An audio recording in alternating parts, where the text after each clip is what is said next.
Hey guys, this is Albert here. I wanted to make a video and talk about the Firth Gavin Harrison signature drumsticks here, otherwise known as the SHAR2s. That's the model number as far as I'm concerned. Um, and I've always been curious about these sticks, not only because of the way they look like, but also because of the tip right here. As you can see, it's almost like an hourglass shape, kind of. I don't know. And the reason as to why they made a second version of these sticks is because I've heard reports from Gavin Harrison, another one of my favorite drummers by the way, that the reason as to why they changed the grip to lacquer here was because the Vic grip was very just abrasive and a lot of problems with that. And honestly, I'm glad they changed it because I'm not really a huge fan of any of the grips out there, like the Zildjian dipsticks or whatever they're called.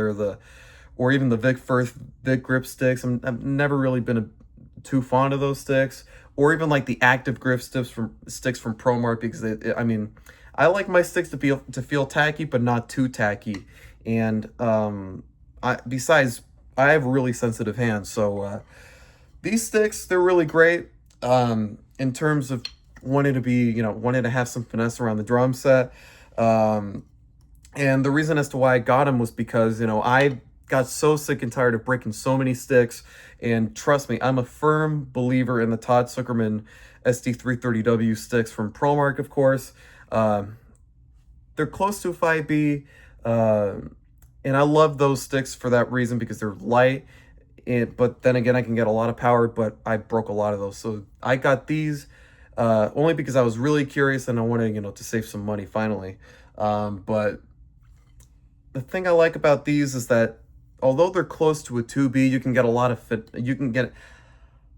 of swing with these sticks, and they're great for wanting to be dynamic as well.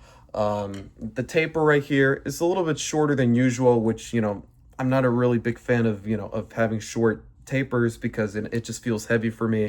But no, these sticks are great, and you can bet your bottom dollar that you're able to be fast with these sticks. So yeah, I highly recommend these sticks. Yeah, they might not be aesthetically pleasing anymore, because I banged the shit out of my drums, or out of the club gig per se on Saturday. But no, these sticks are great. Highly recommend them. They're great for rock, for jazz, maybe for fusion, for all sorts of styles of music, even metal. So yeah, highly recommend them. Thank you guys so much for watching. Peace.